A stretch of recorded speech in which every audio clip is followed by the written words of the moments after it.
আজ বানাবো তেঁতুল পাতার চা।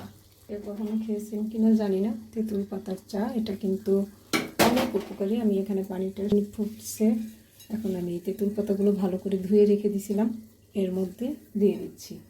তেঁতুল পাতা এত উপকারী যে এতে অ্যান্টিঅক্সিডেন্ট আছে, তারপর আছে ভিটামিন আছে, মিনারেল আর প্রাকৃতিক অ্যান্টি ইনফ্লামেটরি উপাদান আছে, যার জন্য এটা আমাদের যে ইনফ্লামেশনটা কমাতে সাহায্য করে।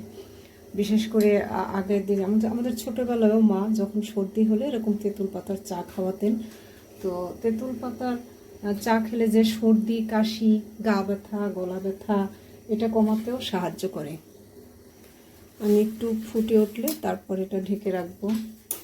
আর এটা হজমেও সাহায্য করে। এই তেঁতুল পাতার চা কিন্তু গ্যাস্ট্রিক কমাতে সাহায্য করে, তারপর লিভার ডিটক্সিফাই করে।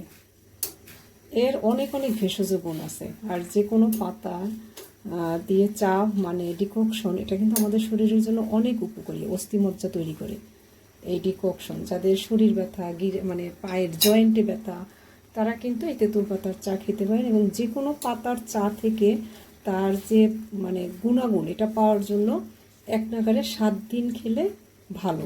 মানে 7 দিন খেতে হবে, তবে 7 দিনের বেশি খাওয়া যাবে না, আর কমপক্ষে 4 দিন খেতে হয়, তাহলে সেটা থেকে ভালো গুণাগুণ পাওয়া যায়। আমি এটা চুলাটা ঢেকে দেবো এবং বন্ধ করে রাখবো বেশ কিছুক্ষণ।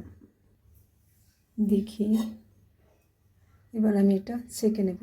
চা ছেঁকে নিচ্ছি, ছেঁকে নিলাম।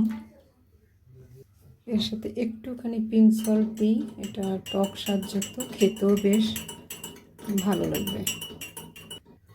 রেডি হয়ে গেল আমার তেঁতুল পাতার চা।